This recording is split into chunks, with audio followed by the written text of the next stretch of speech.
adolescentes que se les empezó con los anticonceptivos y a los 35 tienen una endometriosis profunda no diagnosticada. Se diagnostica entonces, cuando a los 35 se plantea pues la búsqueda de embarazo, dejan el anticonceptivo. Muy fuerte. Es muy fuerte. Te voy a decir que el 99,9% de mis pacientes con SOP y RI vienen de un ginecólogo que les ha dicho, tómate esta anticonceptiva y pierde peso. Esta imagen del SOP en la mujer con tendencia al sobrepeso, ¿no? Que no ovula, pero tenemos SOP también en mujeres que son más atléticas y que muchas veces los profesionales no son capaces de identificar que es otro tipo de SOP. Porque el SOP se puede presentar de forma muy amplia. Entonces es genética de un SOP. La causa principal, bueno, el 60% son genéticos. O sea, tú ya vienes con un contexto genético, ya desde la vida fetal. Cuando hay un sangrado marrón, es un signo de oxidación de la sangre. ¿En qué momento podríamos decir, ostras, tengo alguna alteración hormonal? ¿Se ve a través siempre del ciclo? ¿No tiene por qué? Lo podemos sospechar si estamos bien conectadas con nuestro ciclo. Bienvenidos y bienvenidas a todos y a todas al podcast de comiendoconmaria.com, el podcast donde hablamos de alimentación y nutrición basándonos en la ciencia, donde te explico de forma fácil y sencilla cómo comer sano, pero sobre todo cómo crear un estilo de vida saludable para que con ello ganes salud. Bienvenidos y empezamos.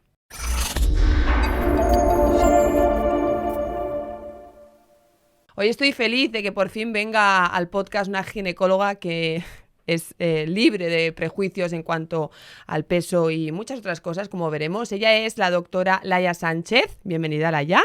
Muchas gracias, María, por invitarme a tu podcast. A ti por venir. Ella es experta en cáncer de mama, en endocrinología ginecológica y es la fundadora de Alma by Women. La podéis seguir en redes en @dra.laia_sánchez. Y hoy vamos a hablar un poquito de qué es todo esto de la endocrinología ginecológica.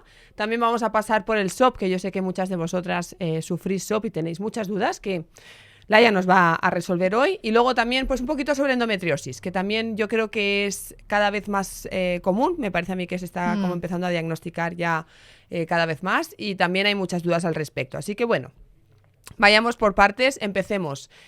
¿Qué podríamos decir que es la endocrinología ginecológica? Bueno, la endocrinología ginecológica es toda esta parte de las hormonas, ¿vale?, que afectan a nuestro ciclo menstrual, pero es mucho más. Es decir, sabemos que el ciclo menstrual está regulado por una serie de hormonas conocidas por todas, estrógenos, progesterona, FSH, LH y largo etcétera, pero además todos los sistemas endocrinos confluyen entre ellos, o sea, se comunican para que la mujer pueda gozar de una buena salud hormonal.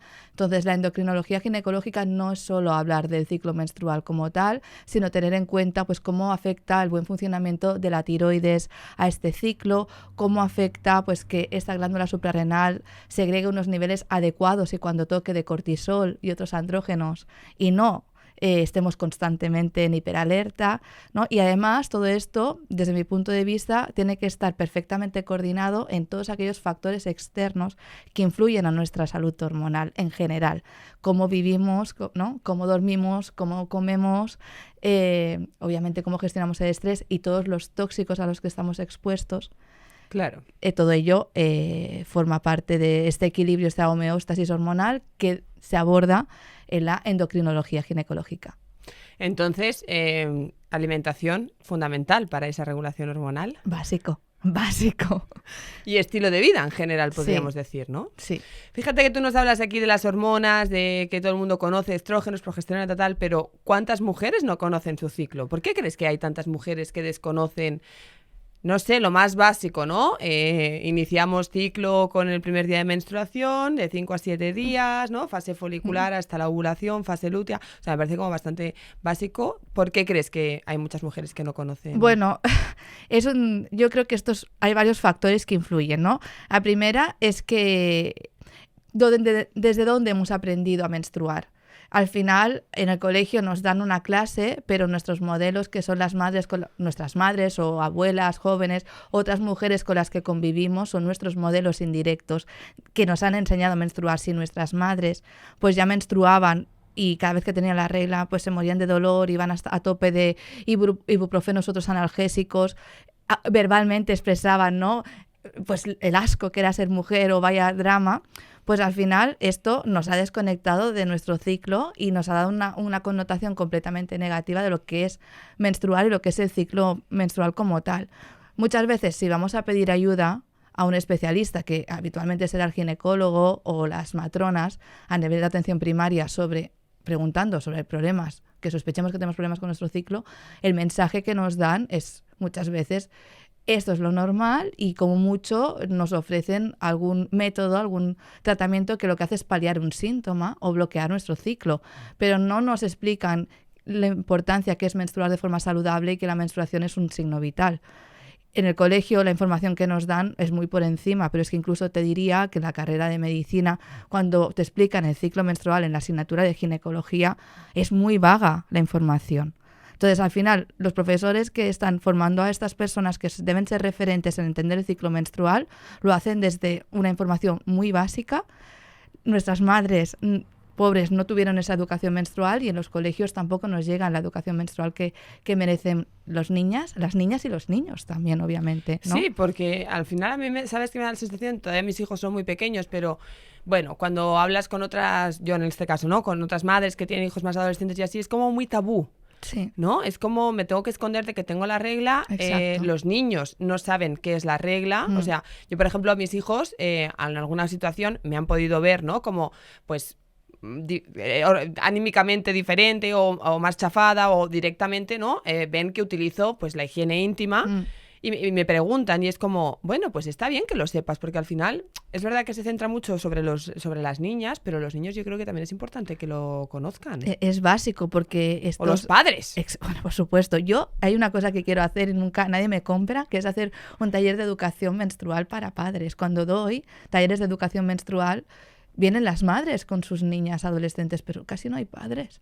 Como si un padre en algún momento de su vida no se va a tener que afrontar al momento de gestionar una primera regla sin la presencia de la madre, o ir a comprar algún producto para gestionar el sangrado, ¿sabes? Claro. No, pero es que los niños sepan cómo funciona el ciclo menstrual, hará que sean buenos compañeros, ya sea para si tienen una pareja femenina en un futuro, pero también como amigas, ¿no? sus amigas.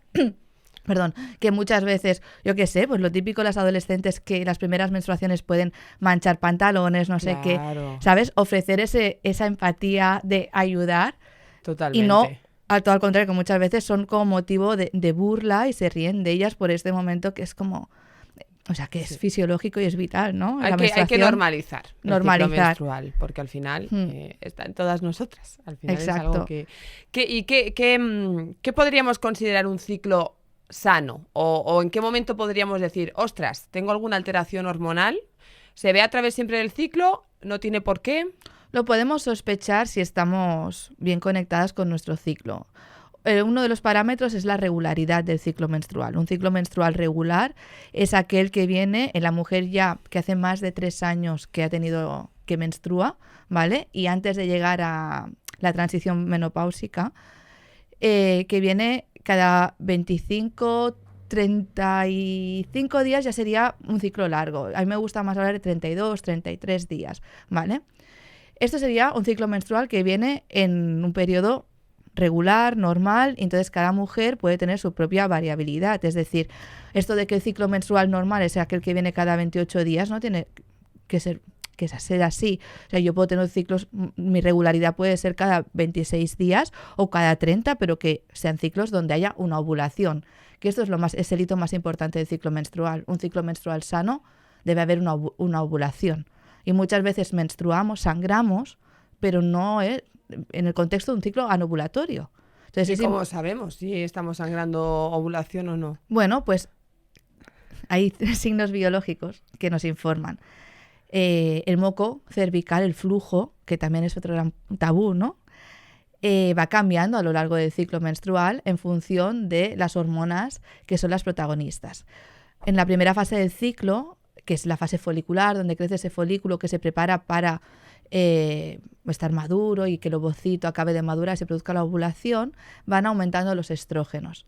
En el momento culmine de máximo nivel de estrógenos, que es un pico que se produce antes de la ovulación, vamos a identificar un moco que se le llama clara de huevo, que es transparente, elástico. Si nosotros lo cogemos con 2 dedos, tenemos la capacidad de separarlo sin que se rompa. Es clara de huevo. Esto no nos da, no nos asegura una ovulación como tal. Nos informa que hay un nivel suficiente de estrógenos para que pueda tener lugar la ovulación. Cuando ovulamos, normalmente vemos que a los pocos días ese moco que era transparente y elástico cada vez se hace más cremoso y blanco. Y ese es el moco que se va a mantener durante toda la fase lútea, que es la segunda mitad del ciclo, donde la hormona que predomina es la progesterona. Entonces, si nosotros identificamos este moco elástico, que normalmente pues dura, en función de la edad de la mujer, pero 3 días o así, y luego, a partir del último día que lo veo, más o menos tardo 12, 13 días en que venga la menstruación, en empezar a sangrar, seguramente venimos de un ciclo ovulatorio, casi seguro. ¿Qué pasa?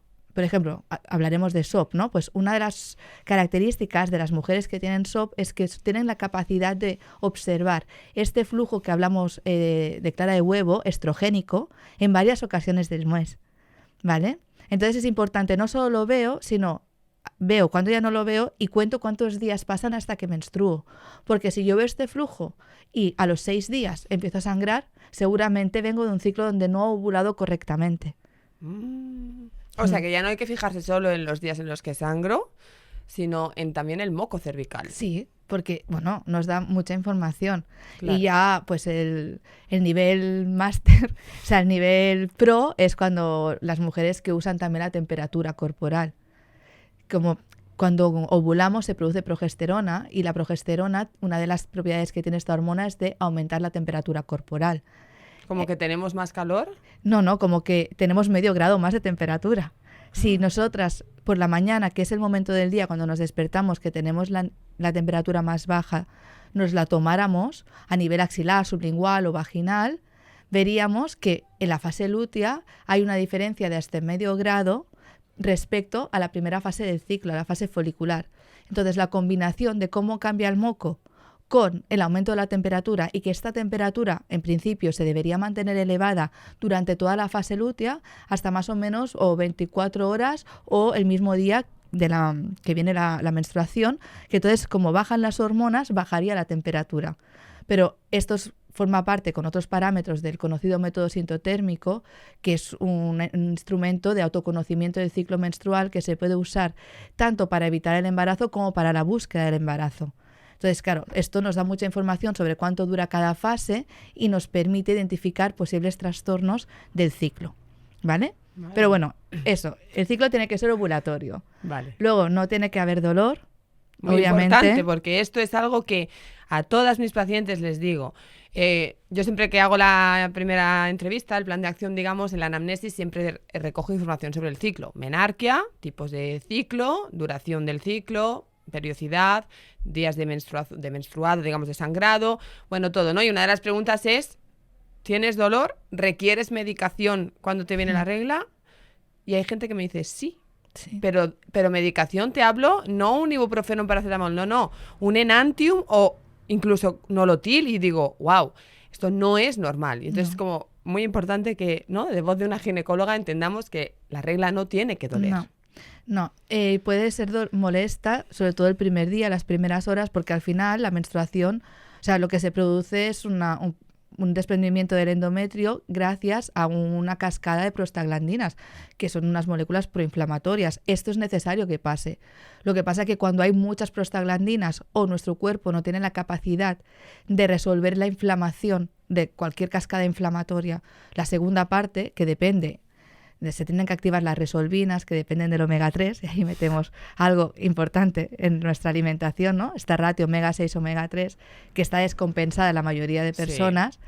Pues entonces es uno de los motivos por los cuales podemos tener un dolor de regla, ¿no? Claro. Pero en principio nuestro cuerpo debería tener la capacidad de gestionar este evento inflamatorio, de eliminar los productos todo lo que se produce a raíz de la cascada de las prostaglandinas, y que es necesario que tenga lugar para que el endometrio, que es la capa que se desprende cada ciclo, que crece y que se desprende con la menstruación, se regenere. Es decir, necesitamos la inflamación. Ya. ¿Vale? Esto es algo también, yo creo que mucha gente cree que cuando uno menstrua, el sangrado de la menstruación es el óvulo que no se ha fecundado, pero no. No. Es esa pared del endometrio que se está desprendiendo. Exacto, claro.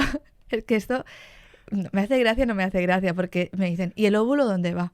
El óvulo tiene una vida media de 24-48 horas y si no hay fecundación, pues se integra, desaparece. Claro. No es la menstruación, claro, tenemos el ciclo ovárico, ¿no? Este folículo que crece a nivel del ovario y a nivel del endometrio tenemos también otro ciclo, el ciclo endometrial. En la primera fase los estrógenos hacen que crezca el endometrio y en la segunda fase la progesterona lo que hace es que este endometrio deje de crecer, dice stop y lo madura para que sea un sitio óptimo, apetecible, pues si hubiera una fecundación pueda implantar el embrión. Entonces, ¿qué pasa? Cuando tenemos un desequilibrio de estrógenos, progesterona, muchas veces lo que tenemos son estos sangrados tan abundantes que duran pues más de 5 días, que sería lo habitual, máximo 5 días, más allá ya empezamos a hablar de menstruación prolongada, o que mucha cantidad de sangrado, lo habitual serían unos 80 mililitros. Esto me hace gracia a mí, 80 mililitros. Y yo pienso, ¿y nosotras cómo vamos a saber que son 80 mililitros? Porque, claro. Bueno, es que es relativo, esto claro, es difícil de cuantificar. Más o menos vendrían a ser unas 6 compresas al día normales, no las de noche, ni las super, ni es tamaño estándar, o 6 tampones, también tamaño estándar. O sea, Amarillos. Los amarillos, no sé, cambian, el código de color es el mismo. Lila es el pequeñito, amarillo pues es el normal, medio, el amarillo. verde es super y naranja es super plus. No, pues Amarillos. exacto. 6 amarillos al día Sí. sería el sangrado óptimo. Bueno, menos. Menos de 6 tampones. Sí. A partir de 6 ya hablaríamos un sangrado menstrual abundante. Habría que tener en cuenta también cómo te cambias, o sea, cómo de manchada está esa compresa cuando tú te la sacas. ¿Vale? Claro. Es que tenemos como unos pictogramas para cuantificar. ¿Ves? Existen. Claro, tiene que haber ahí una guía Donde o hay, algo. exacto. Donde ¿Y hay esto una... dónde está, estos pictogramas? Estos están en internet, se pueden encontrar. ¿Qué ponemos? ¿Pictograma Un sangrado sangrado menstrual? menstrual y ya te sale. Entonces, claro, está la leyenda con el tipo de compresa, cómo de manchado está, y ahora también la copa. En la copa es como más fácil cuantificar. Una copa estándar son unos 30-40 mililitros, ¿no? Entonces... si está llena, medio llena. Exacto. Lo habitual sería hacer máximo 3 recambios de copa al día, ¿vale? Sí que es verdad que la OMS también, un criterio de sangrado menstrual abundante sería pues que tú, aunque sea 24 horas de todos tus días de sangrado, necesites un recambio a cada hora. Esto es una locura. Y hay muchas mujeres que el primer día se tienen cada hora. O otro criterio de sangrado menstrual abundante es que tú te tengas que despertar por la noche. Una cosa es que yo me despierto por la noche porque tengo pipi, aprovecho y me cambio. Pero hay mujeres que se ponen la alarma porque si no se levantan con todas las sábanas, todo manchado, se ponen pañales o ponen toallas. Esto no es normal, aunque vendan la compresa de noche, ¿vale? Una cosa es que manches un poco porque te has movido y lo típico, ¿no? Otra cosa es que sea un charco por diferentes características, aparte del hecho que estamos tumbadas, ¿no? Pero por la noche se activa el sistema parasimpático, por lo tanto deberían haber menos contracciones uterinas. Nosotras evacuamos el sangrado menstrual por las contracciones uterinas. Eso para empezar. Hay una serie de cambios a nivel de neurotransmisores que hace que la musculatura lisa esté en reposo, por lo tanto deberíamos sangrar menos. Claro. Y luego sí que es verdad que se va sangrando y se acumula en la vagina, entonces cuando nos levantamos sí que podemos tener una evacuación más abundante, pero sería autolimitada. Ya. Y claro, eso es como muchas mujeres viven normalizando que a las 3 me levanto para hacer el recambio de compresa. Y no. Esto sería entonces un signo de que hay una alteración hormonal. Claro. Exacto, y que hay que mirar qué está pasando. ¿Y el color del sangrado qué nos dice? Porque también veo muchas mujeres que me dicen, no, sí, yo sangro rojo normal 3-4 días, pero luego estoy 5 días por detrás manchando marrón. Claro, yo pienso, esto tampoco tiene que ser normal. Pues el sangrado rojo es el normal habitualmente. Cuando hay un sangrado marrón es un signo de oxidación de la sangre. Entonces a veces puede ser que haya una falta de progesterona.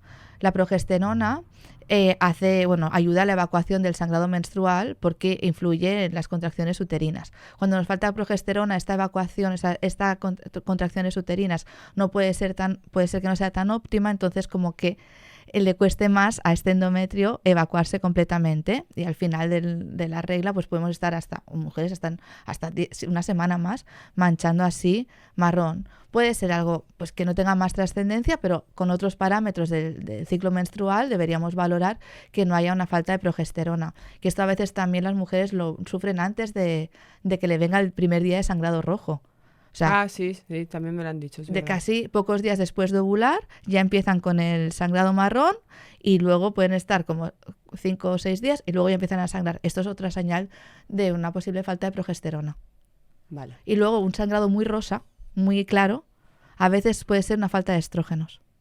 Un sangrado escaso o muy clarito o con que dure pocos días, si el resto de parámetros del ciclo menstrual es normal, no nos preocupa, pero a veces puede ser una señal de que nos falte estrógenos, y sobre todo si se está acompañando de ciclos cada vez más largos, podría ser la antesala a quedarnos en una amenorrea.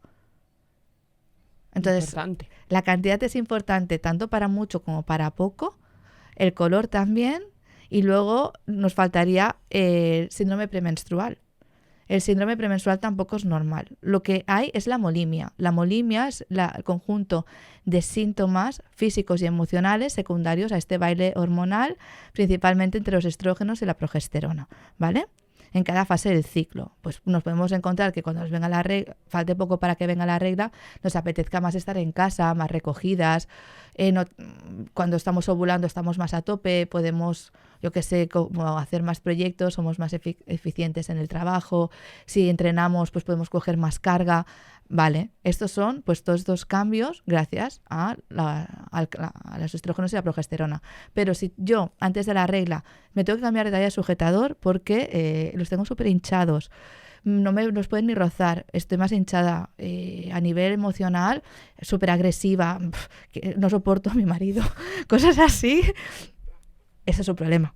O sea, deberíamos... Por varios... Aquí, en varias líneas. Aquí deberíamos valorar pues que a veces hay alteraciones hormonales, carencias nutricionales que pueden estar afectando y provocando un síndrome premenstrual.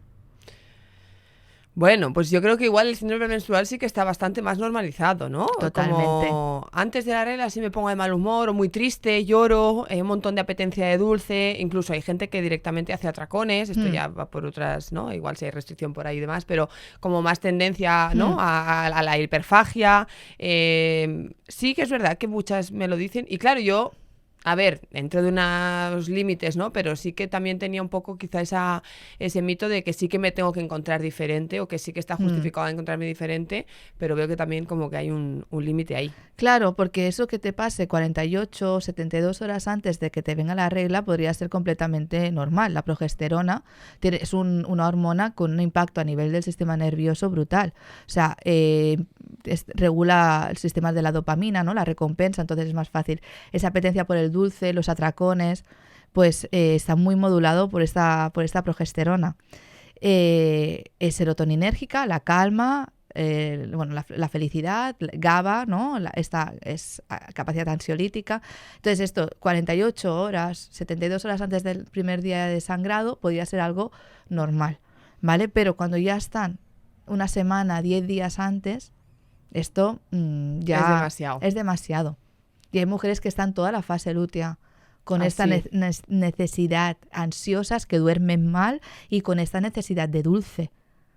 Esto no sería normal ya. Esto ya podríamos rascar un poco más y ver cómo estamos a nivel sobre todo de esto de progesterona o una situación de dominancia de estrógenos. ¿Y entonces esto qué se ve con una analítica? No necesariamente, porque podemos tener niveles de progesterona en fase lútea normal y que haya toda esta sintomatología. O sea, manda mucho la clínica y bueno, ver también pues otros síntomas a veces que pasamos desapercibido de dominancia de estrógenos, dolor de cabeza, tendencia a engordarnos, fatiga constante, o mujeres que tienen miomas, pólipos, ¿no? Esto es una consecuencia de exceso de estrógenos o que producimos mucho, que los eliminamos mal o que nos falta progesterona para compensar el equilibrio. Entonces, a veces como vas hilando y vas sacando ahí las conclusiones. Yo siempre digo que podemos adaptar nuestra alimentación al momento del ciclo, si estoy en fase folicular o en fase lútea. ¿Estás de acuerdo? Sí. Sí. Siempre que no suponga un estrés para la mujer, Claro. pero a mí me parece súper interesante porque cada fase necesita unos nutrientes. Entonces, ¿Podrías un poco así resumirnos? bueno, Nutri- pues mira, por ejemplo, en la fase folicular es el mejor momento para poner carbohidratos complejos, probióticos, eh, todo lo que viene siendo o sea, algún fitoestrógeno en este momento y las verduras verdes. Bueno, las verduras verdes yo las mantengo siempre porque ácido fólico, crucíferas también, ¿no? Las crucíferas que nos ayudan al detox de estrógenos, es súper antiinflamatorio, tendrían que estar súper presentes. Entonces, toda esta fase folicular, a partir de la ovulación, cuando se acerca la ovulación, alimentos más ricos en betaína, los que son de color naranja, morados y naranja, o sea, los cítricos, también en este momento extra. Y luego la fase lútea, creo que es más interesante, pues potenciar antiinflamatorios, los omegas 3, o sea, pescado azul en este momento, que hay que comer siempre, pero en este momento especialmente. Claro. Luego empezar a hacer alimentos ricos en hierro, porque se nos acerca la menstruación, vamos a tener una pérdida de hierro, pues en este momento también. Alimentos ricos en triptófano también, porque el triptófano nos ayuda pues al estado de ánimo, a producir GABA, entonces pues como es un momento de ciclo donde interesa bien ir de GABA, porque si no es cuando nos entra la ansiedad. Entonces, claro, obviamente mantener verduras verdes, por supuesto, pero tal vez en este momento es eso, más más buscando la reducción de la inflamación, ¿no? Sí. La verdad es que yo siempre les explico porque creo que es importante, aparte de conocer el ciclo, pues también cómo alimentarme en función de cómo me encuentre, ¿no? Y cómo mi cuerpo, al final somos cíclicas, tenemos ese baile cada mes, pues oye, si conozco y sé cómo hacer, pues mejor. Y puedo reducir sintomatología. Sobre todo, yo también les digo que no se prohíban nunca, porque claro, si yo intento, ¿no? Cuando estoy más enérgica, ¿no? Más fuerte mentalmente, soy capaz de restringirme, ¿no? Esa creencia de que cuanto más me restrinja, más pierdo. Luego, cuando venga la fase lútea, voy a pagar las consecuencias de la restricción de la fase folicular, ¿no? Y aparte luego en la fase folicular añadimos que me apetece más el dulce, que estoy como más golosa, que, ¿no? Pues sumo la restricción a eso, porque claro, ¿qué pasa también muchas mujeres que noto yo? Que como la fase lútea es cuando más se hinchan, ¿no? Y cuando empiezan, personas que tienen problemas con el pesocentrismo y están todo el tiempo, ¿no? Pesándose y mirando los objetivos en base al peso, es que me he engordado, es que peso 2 kilos más. Bueno, es que estás en la fase lútea, es que igual hay una retención de líquido y un montón de cambios hormonales que te llevan a ese, pues entonces me restrinjo, ¿no? Entonces, claro, como luego por otro lado la hormona está pidiéndote dulce y tú por un lado, ¿no? Te has pesado y crees que tienes que restringirte porque pesas más y ahí explota todo y, ¿no? Deriva ese atracón que mencionábamos antes. Entonces es muy importante, bajo mi punto de vista, igual también un poco de efecto de profesión, ¿no? Trabajar mucho la no prohibición en ningún momento del ciclo, porque luego siempre nos lleva a ciertas consecuencias. Exacto. Por eso te digo, o sea, a nivel de nutrición hay estrategias súper interesantes para abordar diferentes trastornos ginecológicos, el SOP, la endometriosis, dismenorrea, síndrome premenstrual, pero claro, siempre debe ser eso, desde la calma y la aceptación, porque si estamos poniendo una estrategia que le va a subir el cortisol a la mujer, pues va a seguir inflamada, va a hacer conductas de compensación, no conseguiremos una buena adaptación a al plan que le estamos proponiendo. Entonces, o sea, yo también abogo por la no restricción y si en algún momento hay que poner alguna restricción por algo en concreto, sabiendo que puedo ponerla y dando una alternativa y personalizando siempre, desde luego. Para que muchas mujeres se queden tranquilas. Entonces, ¿es normal? ¿Hay un proceso metabólico hormonal por el cual antes de que me venga la regla a mí me apetece el dulce y quiero chocolate ante todo? Sí. Sí, lo hay. Es lo que comentábamos un poco antes, el tema de la progesterona y los estrógenos. Los estrógenos y la progesterona tienen acciones a nivel de todo el cuerpo. Entonces, los estrógenos a nivel del cerebro regulan mucho la distribución de la energía y también pues el hambre. ¿Vale? De hecho, el estrógeno es anorexígeno. En la fase folicular tenemos menos hambre porque tenemos más nivel de estrógenos. Entonces, si nosotras quisiéramos, por ejemplo, hacer un ayuno, nos sería mucho más fácil, aunque tal vez nos interesaría menos, ¿vale? Hacerlo en fase folicular, pero sería mucho más fácil. En fase lútea hay menos estrógenos, ¿vale? Entonces, esto ya, el hecho de que haya menos estrógenos, ya hace que tengamos un poco más de hambre. Y luego está el tema de la progesterona, lo que decíamos antes, que actúa sobre el nivel cerebral sobre las rutas de recompensa, las rutas de la dopamina. Entonces, si no tenemos un buen nivel de progesterona, se nos baja la progesterona antes de tiempo, podemos, si se afectan estas rutas de recompensa, ¿vale? Y hay un desequilibrio hormonal sumado a que si tenemos menos progesterona vamos a tener un exceso relativo de estrógenos, todo este cóctel hace que tengamos más apetencia por carbohidratos. Entonces luego está el tema social, o sea, ¿qué pasa? ¿Qué efectos tiene comer chocolate sobre estos neurotransmisores cerebrales? Se ha visto que comer chocolate aumenta la serotonina, aumenta el GABA y aumenta la dopamina. Entonces, nosotros que buscamos esto, ¿no? Estos neurotransmisores que nos dan la calma y que nos está faltando, pues porque tal vez tenemos un desequilibrio hormonal que puede ser multifactorial, ¿eh? Pero está ahí. Entonces, en este momento del ciclo se nos acentúa mucho más, ¿vale? Porque hay varios factores que me llevan a querer el chocolate. Sí. Así que todas tranquilas, que nos pasa a todas. Entonces, hay que buscar un buen chocolate y comérnoslo. Ya está. Y disfrutarlo tranquilamente. Y gozarlo y masticarlo tranquilamente.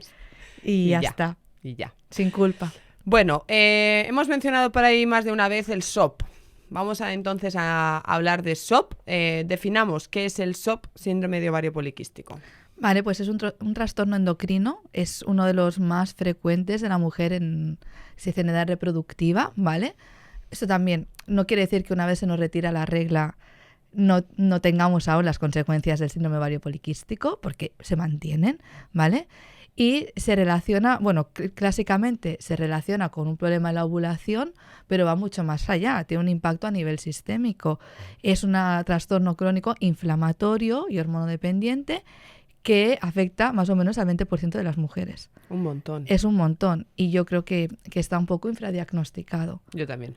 Porque tenemos esta imagen del SOP en la mujer con tendencia al sobrepeso, ¿no? Que no ovula, pero tenemos SOP también en mujeres que son más atléticas y que muchas veces los profesionales no son capaces de identificar que es otro tipo de SOP. Porque el SOP se puede presentar de forma muy amplia y en función del tipo que sospechemos, o sea, es importante saber ante qué tipo de SOP estamos para poder hacer unas estrategias adecuadas para su manejo. Vale, ¿cómo diagnosticamos el SOP y qué tipos de SOP hay entonces? Vale, a ver, entonces los criterios diagnósticos que más usamos son los criterios de Rotterdam, ¿vale? Esto siempre aplicado a la mujer adulta, porque en la adolescente tenemos esa parte. Hablo de mujer adulta. Entonces, decimos que tiene que haber 2 de los 3 criterios. Uno sería alteraciones en el ciclo menstrual, que se pueden presentar o ciclos largos, lo que se llaman oligomenorrea, que serían aquellos ciclos de más de 35 días, ¿vale? Directamente una amenorrea, es decir, más de 3 meses sin ciclo, o todo lo contrario, ciclos cortos. Hay algunas mujeres con SOP que tienen ciclos de menos de 21 días, ¿vale? Esto todo es porque afecta a la ovulación y al afectarse la ovulación puede ser que sea para ciclos largos o cortos, ¿vale? Esto dependerá un poquito del nivel de estrógenos que tengamos. Más estrógenos, normalmente ciclos cortos. Menos estrógenos, tendencia a ciclos más largos, ¿vale? Luego, eso sería alteraciones en el ciclo. Luego podríamos encontrar lo que es el hiperandrogenismo clínico o analítico, es decir, este exceso de andrógenos, las mal llamadas hormonas masculinas, porque las mujeres necesitamos andrógenos para vivir también. Entonces, clínico quería decir acné, hirsutismo, que sería presencia de vello en zonas que típicamente son de distribución masculina, ¿vale? Para evaluar esto tenemos la escala de Ferriman. Y luego también la alopecia sería otro criterio de acceso de andrógenos clínicos. O por la analítica.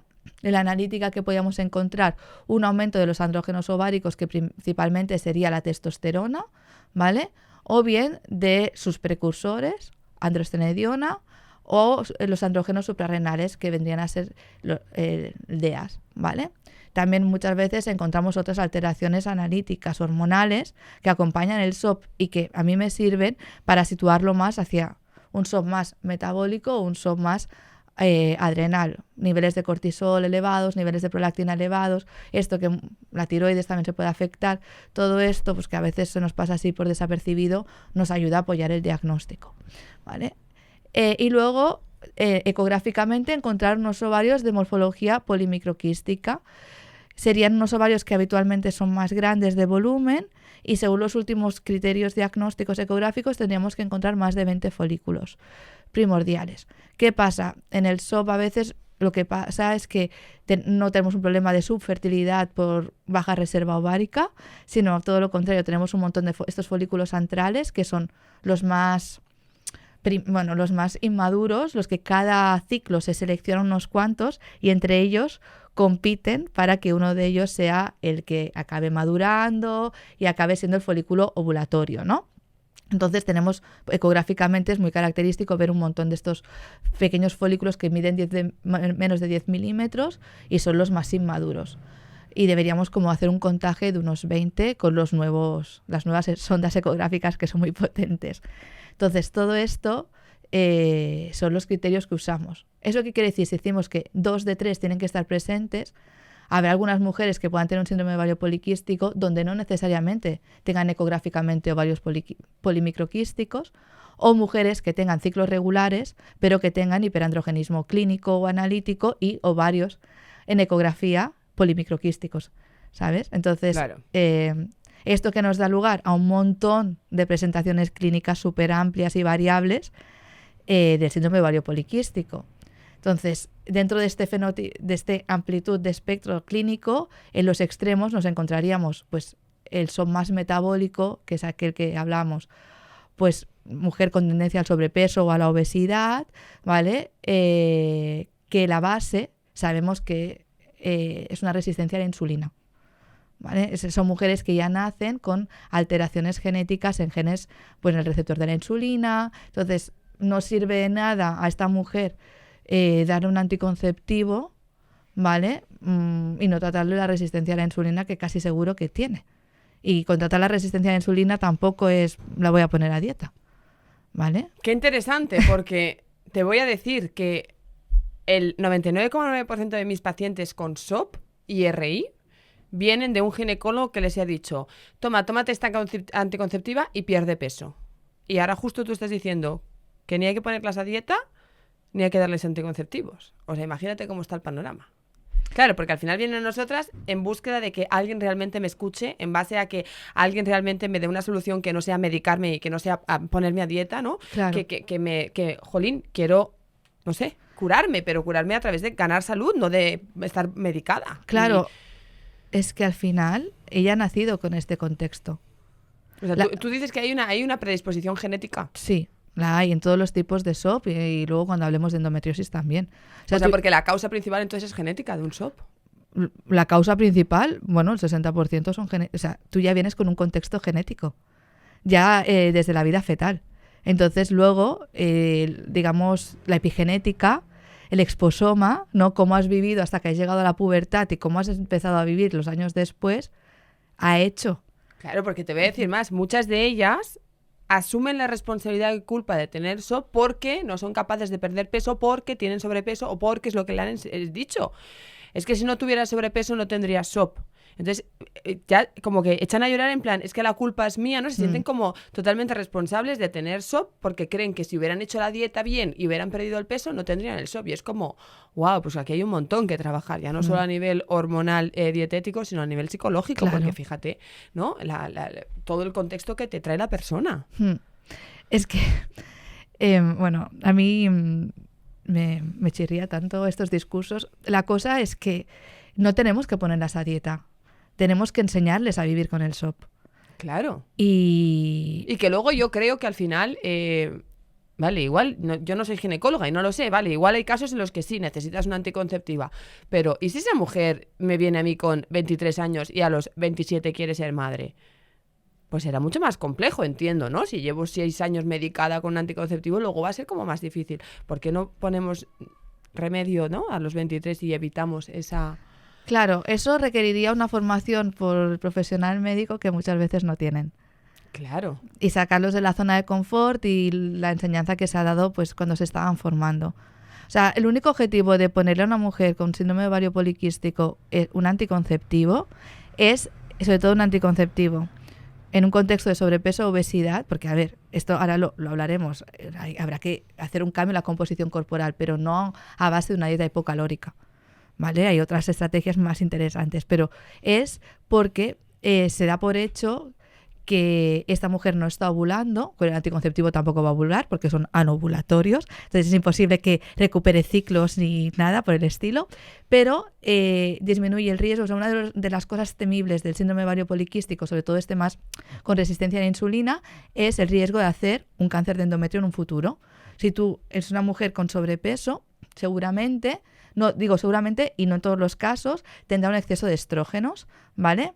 Pues ¿por qué? Pues porque está produciendo por el ovario y además el tejido adiposo es un órgano endocrino que produce estrona, o sea, otro tipo de estrógenos que se acabará transformando a estradiol. Entonces tenemos un contexto de hiperestrogenismo que está actuando sobre el endometrio en un contexto de inflamación, ¿vale?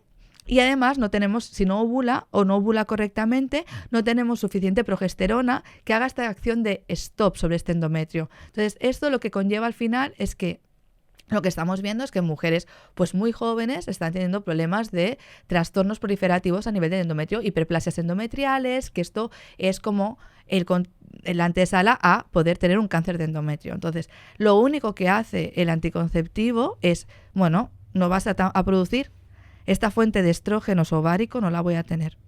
El contexto de hiperestrogenismo lo voy a seguir teniendo porque el anticonceptivo no te va a hacer casi nada a nivel de este tejido adiposo que está produciendo también estrógenos.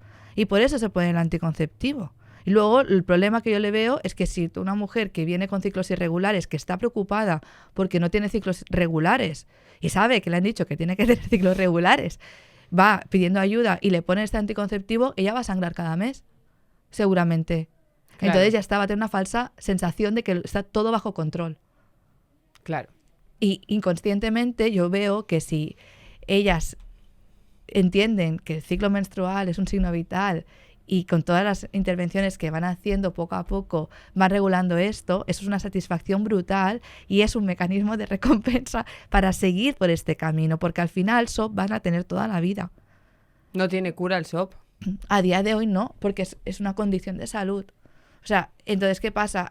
Si llegas a la menopausia con un contexto metabólico súper desfavorable, ¿qué va a pasar? Pues que vas a tener el síndrome metabólico, ¿no? Hipertensión, diabetes tipo 2, perímetro abdominal por encima de... Exacto, la dislipemia...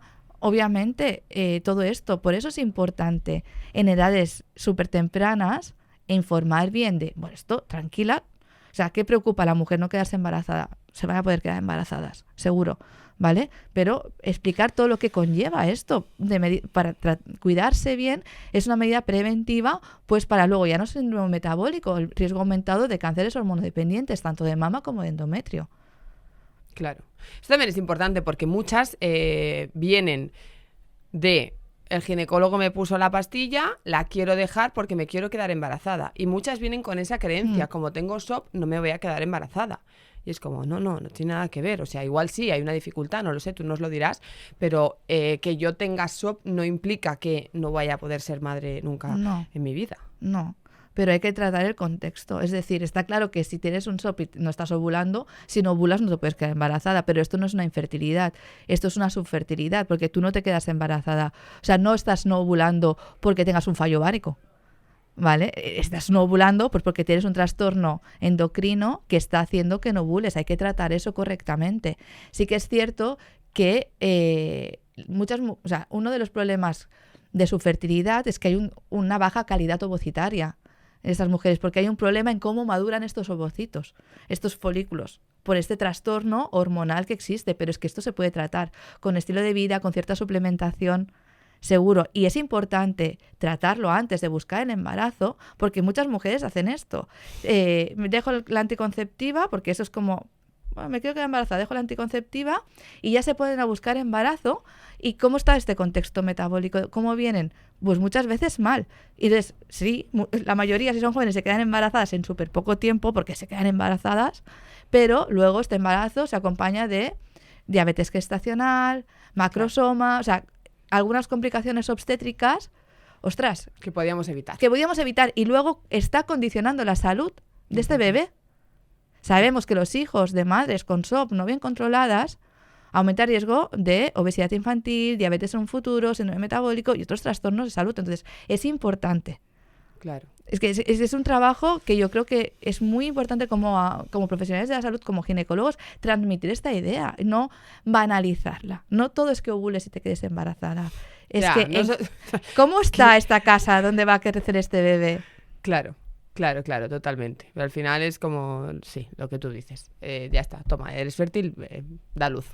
Total. Exacto. Entonces, este sería el SOP metabólico. Hemos Sí, dicho, que ¿no? va con la resistencia a la insulina. Vale. ¿Vale? Y luego está él, has dicho... Y en el lado contrario, completamente, encontraríamos el más adrenal. ¿Vale? Entonces, aquí el problema, estos no van casi nunca con resistencia a la insulina. Estos nacen con una predisposición genética a gestionar, bueno, a que el eje hipotálamo hipófisis adrenal funcionen diferente. ¿Vale? Es decir, a la mínima, cualquier estresor, ya se pueden a trabajar a tope. Son mujeres que tienen una resiliencia al estrés brutal, es decir, que trabajan, hacen másters, tienen vida social, o sea, de puta madre, ¿vale? Son superwoman, pero a expensas de que producen unos niveles de cortisol y también de andrógenos a la mínima muy elevados. Entonces, ¿qué pasa? Esto acaba afectando, obviamente, a cómo ovulamos. Y no solo eso, a veces también tienen problemas en la vía de la sulfatación, que es la principal ruta del detox que usamos para eliminar los andrógenos. Entonces, hay polimorfismos genéticos que hacen que esta ruta funcione mal y tienen esta tendencia a acumular muchos andrógenos, ¿vale? Son mujeres que fenotípicamente son altas, atléticas, que se estresan y les salen, es muy típico más que acné, hirsutismo, vello, sobre todo en la barbilla.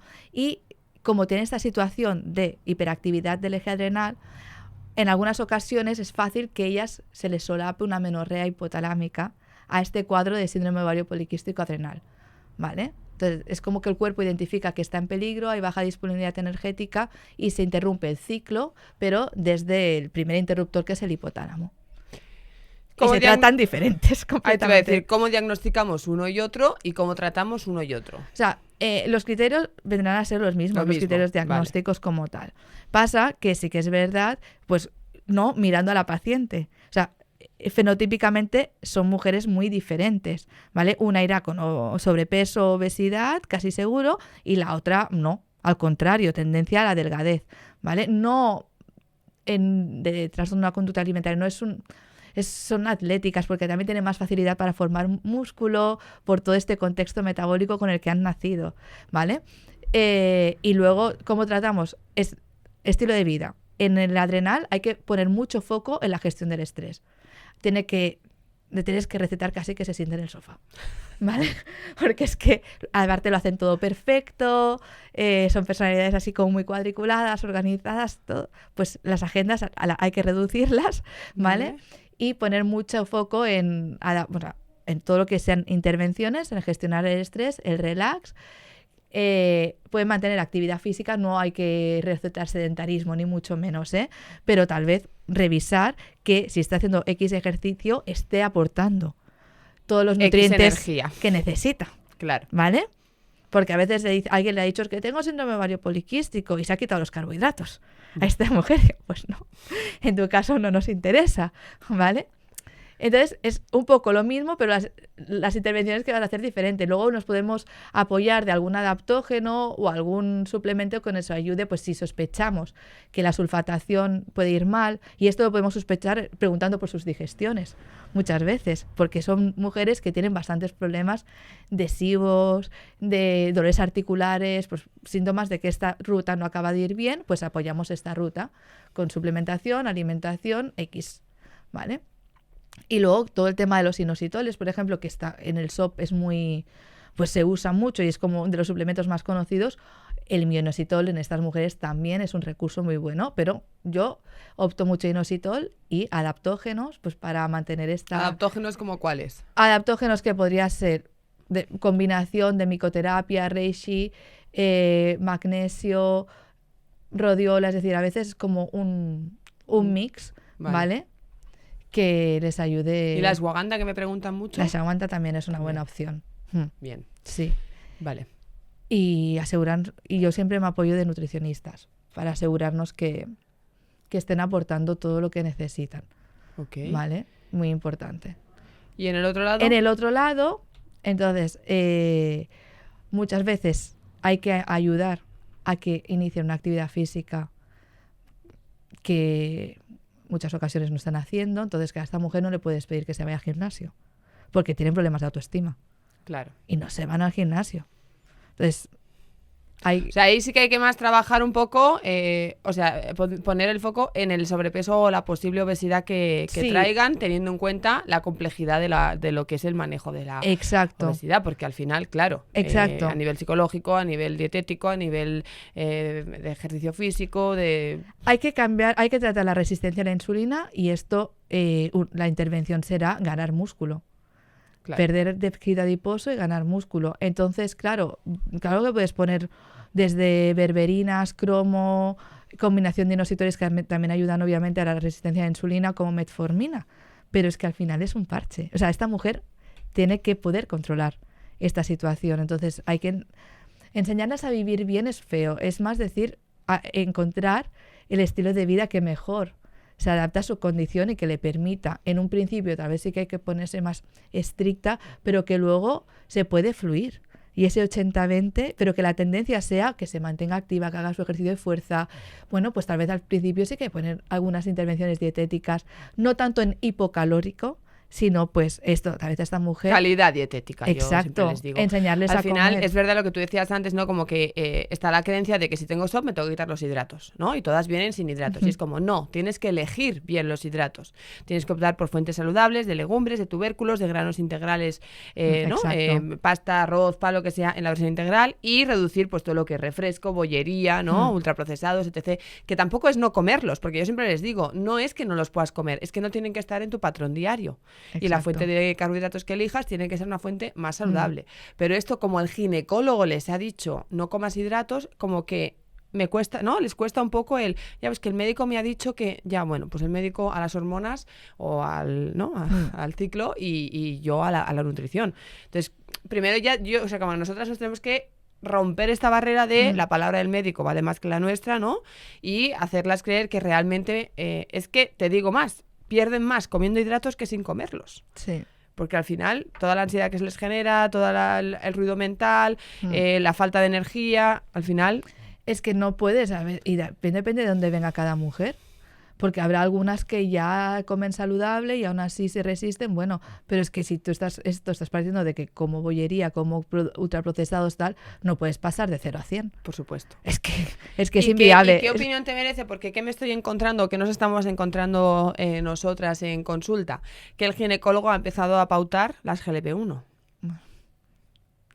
Claro, porque como tu solución al SOP es perder peso, sin mirar la recomposición corporal, o sea, porque al final la GLP-1 te hace perder peso, pero también a partir de músculo, ¿no? Entonces, como para el ginecólogo la solución al SOP es perder peso, te pauto la GLP-1. Saxenda, Ozempic, Mounjaro, primos hermanos. Sí.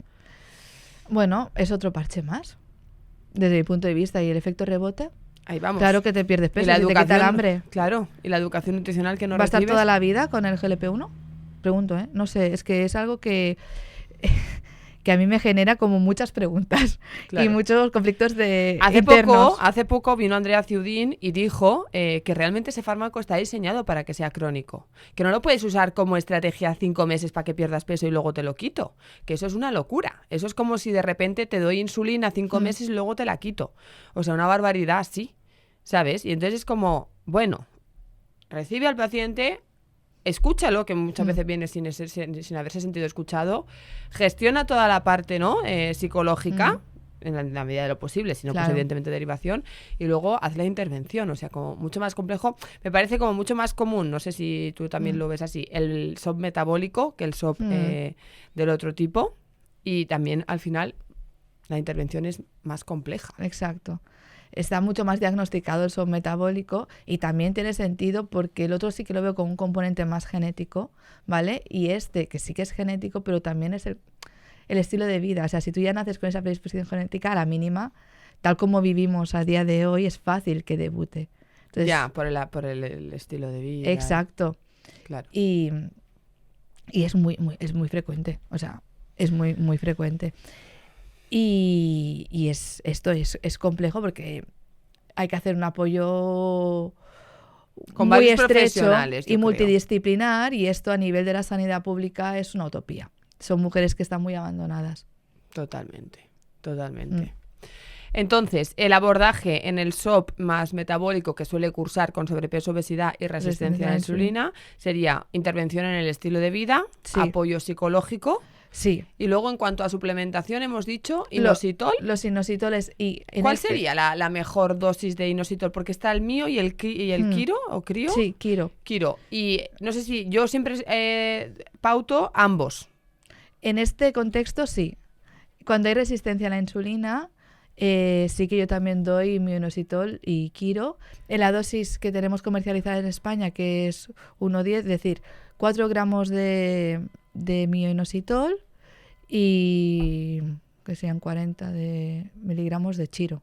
Es decir, es así, ¿vale? Que es la dosis más, la actual, ¿vale? La que la evidencia ha dicho que es mejor. Pero en el otro SOP yo el chiroinositol no lo doy. Solo doy mioinositol porque nos ayuda, o sea, el chiroinositol tiene sentido cuando tenemos una situación de resistencia a la insulina, ¿vale? Okay. Y entonces, como hay fórmulas de inositol sola, sí, pues en el SOP más adrenal o cuando no hay resistencia a la insulina, en formas más mixtas, pues solo mioinositol. 4 gramos, importantísimo. Que sean 4 gramos diarios. Sí. Vale. Y en el otro es 4 gramos de mio y, ¿has dicho? Una décima parte serían 40 miligramos de Kiro. De Kiro.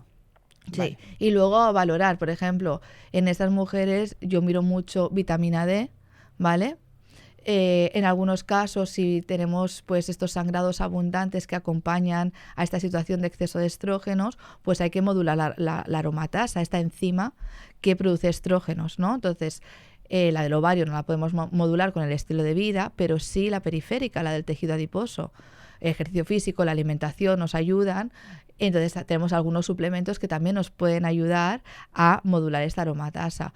Pero los niveles de vitamina D, por ejemplo, es un modulador. Tener un buen nivel de vitamina D hace que la aromatasa funcione menos. Entonces, asegurarnos niveles por encima de 50 nanogramos de decilitro es importantísimo. El omega 3, ¿vale? También modula la aromatasa. ¿Por qué? Pues porque lo que hace es modular el contexto inflamatorio en el que esta aromatasa está funcionando a tope y entonces pues aportar buenos niveles de omega 3 también es interesante. Y luego podemos tener algún fitoestrógeno, algún fitoterápico como las semillas de uva o otros resveratrol, otros flavonoides que nos ayudan a modular la aromatasa. Entonces, a veces combinar los inositoles con otros suplementos en función de los síntomas y buscando carencias que pueden haber y que hay que suplementar para que todas las rutas de detox y equilibrio hormonal funcionen correctamente. Claro, entonces hay como que personalizar siempre. Hombre, sí. Sí, esto es importante porque luego aquí nos escuchan y pues me compro omega 3, compro no sé cuántos. No. Según síntomas, según tipo de SOP y según analítica, damos una cosa u otra. Totalmente. Incluso te diría, pues, la alimentación, ¿no? Porque hay personas que no comen nada de un grupo de alimentos por lo que sea, porque no les gusta, les sienta mal. Bueno, pues tal vez hay que... Este alimento que nos aporta, ¿no? Porque yo siempre digo, lo primero es... aportarlo por la dieta, más que por suplementos, por favor. Pero si esto no es posible por lo que sea, bueno, pues entonces... O sea, el tema de la suplementación debe ser personalizada y con sentido. Bien. Entonces el tratamiento del SOP es estilo de vida y manejo de ese estilo de vida. Sí. Anticonceptivos no hacen falta. Yo no lo suelo dar. Yo si tengo que poner terapia hormonal doy progesterona. Si a mí me preocupa que esta mujer tenga un exceso de estrógenos y este endometrio no se vaya desprendiendo de forma regular, yo pongo progesterona, bioidéntica. ¿Por qué? Pues primero porque hay estudios en mujeres con SOP que se ha visto que la administración de progesterona bioidéntica, es decir, la que tendría que hacer el ovario, mejora los niveles, o sea, el índice OMA-R que usamos para mirar la resistencia a la insulina. Hace una acción antiinflamatoria, ayudará en fase lútea a todo el estado de ánimo y además hace una acción antiproliferativa sobre el endometrio y la mama. Lo tenemos todo. Bueno, entonces es importante ir a una ginecóloga o un ginecólogo que realmente esté especializado en SOP. Sí. Porque claro, en fin, ¿no? Ya te digo, es que a nosotras nos llegan barbaridades. Desde violencia médica, de pues estás gorda hasta que no pierdas peso no te vas a curar, o cosas, ¿no?, muy feas, hasta tratamientos que, por lo que me estás contando tú a mí ahora, bueno, pues no son los más óptimos. Bueno, también entiendo, ¿no? Yo sé cómo está la sanidad y sé que a lo mejor el ginecólogo tiene 5 minutos por paciente y es, venga, toma, tira, ¿no? Prevención del cáncer, como tú decías antes, de endometrio. Pero claro, es que requieres un tiempito de escucha, de... Al final, la medicina que estamos haciendo, me da a mí, a nivel público, es un reflejo de la sociedad en la que vivimos, de la inmediatez. Sí. Claro, es que el riesgo cardiovascular disminuye tal, perdiendo peso. Sí, bueno, sí, ganando músculo. ¿No? Claro. Pero... Sí, porque perder peso, ¿a qué precio? ¿A qué, no? ¿Y de dónde pierdo el peso? Porque no es lo mismo perder el peso de la grasa que del músculo. Entonces, podemos tener un ciclo aparentemente normal y tener SOP. Sí. Podemos no tener sobrepeso, obesidad, problemas de peso y tener SOP. Sí. Vale. Y podemos tener una analítica perfecta y tener SOP. Sí. Aparentemente. Aparentemente. O sea, seguro que algo encontramos, pero sí, podríamos tener una analítica que un médico te interpretara como normal y tener SOP. Vale. Por lo tanto, ahí queda. Que se puede tener SOP y no tener lo que comúnmente asociamos a tener SOP. Exacto. En cuanto a la fertilidad, ¿una mujer con SOP tiene más problemas de fertilidad o más dificultad de concepción? Puede tener más problemas de fertilidad porque hay un problema en cómo se maduran estos folículos, ¿vale? Entonces, pueden ser folículos de menor calidad. Y si no ovulamos, pues también puede afectar a... Si no ovulamos no te vas a quedar embarazada, obviamente, espontáneamente. Luego, puede ser que este óvulo sea de menor calidad porque le ha costado madurar, ¿vale? Pues todas las alteraciones que comentábamos a nivel de las hormonas. Y luego puede ser también que haya un contexto metabólico, o sea, problemas en la microbiota, que no nos hemos metido, pero que también se asocia con el SOP, tanto a nivel del endometrio como a nivel vaginal, y esto puede afectar también al momento de la concepción, la implantación y el desarrollo del embarazo. Pero todo es un puede. Ya. Es decir, que todo se puede trabajar y una mujer con SOP puede tener un embarazo sano, a término, sí. Y por último, si una mujer con exceso de grasa corporal pierde grasa corporal, ¿mejorará su SOP porque habrá menos secreción de estrógenos periféricos? Bueno, seguramente si ha perdido grasa corporal porque ha ganado músculo, ha mejorado los niveles de resistencia a la insulina, se ha modulado la aromatasa, tengo menos estrógenos porque todo esto de la aromatasa también depende de la resistencia a la insulina. Tengo menos estrógenos, menos un contexto inflamatorio menor, seguramente ovularé y mejoraré mi SOP. Vale. Por lo tanto, por si no ha quedado claro, lo voy yo a aclarar. Perder peso a base de una dieta hipocalórica, de una dieta de lechuga-pechuga, de una restricción severa a 1.200 calorías, no va a mejorar mi SOP. Porque para mejorar el SOP con la pérdida de peso tiene que ser a partir de grasa y a partir de mejora de todo lo que acaba de comentar Laia. Pues todo esto claro, pasemos a hablar de la endometriosis, porque yo creo que la endometriosis igual está más infradiagnosticada que el SOP. Posiblemente.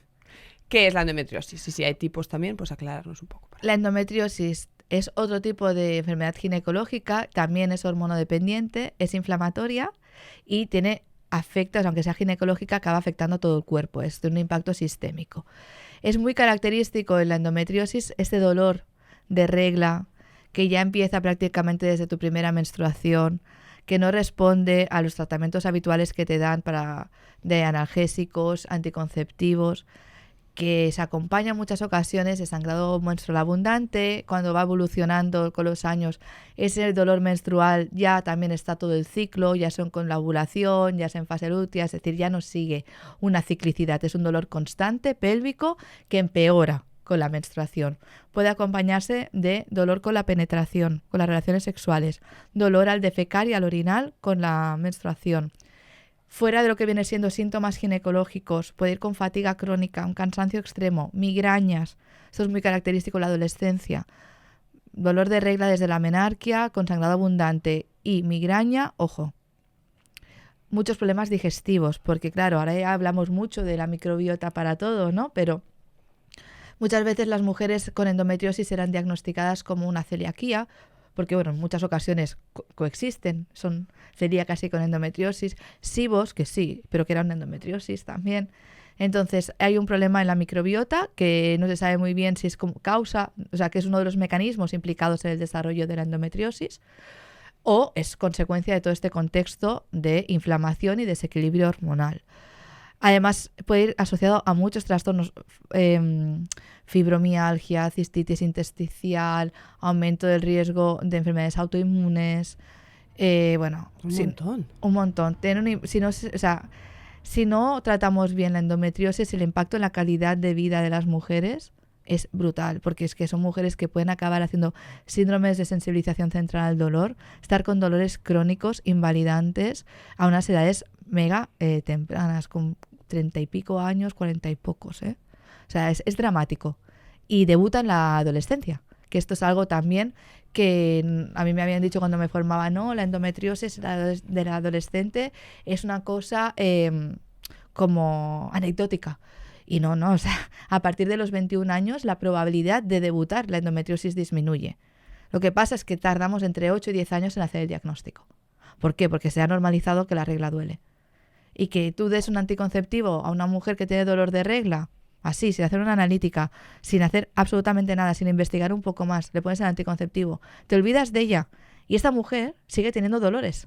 Se sigue tomando analgésicos con el anticonceptivo. Entonces, aquí algo está pasando, ¿no?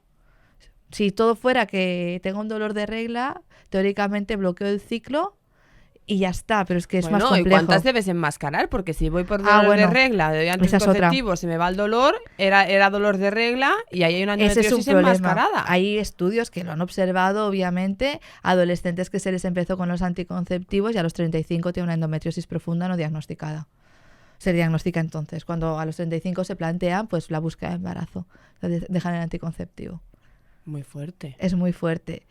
Porque al final la endometriosis en sí es que el endometrio está engrosado, pero luego como que células del endometrio pueden estar en cualquier parte, ¿no? Es un endometrio, o sea, es migración del tejido endometrial por la pelvis, pero también es a distancia. Es decir, hay varias teorías que explican el tema de la endometriosis y que son confluyentes, ¿no? Porque por la sangre, por el sistema linfático, estas células endometriósicas pueden viajar y se pueden implantar en sitios súper raros como pulmón, diafragma.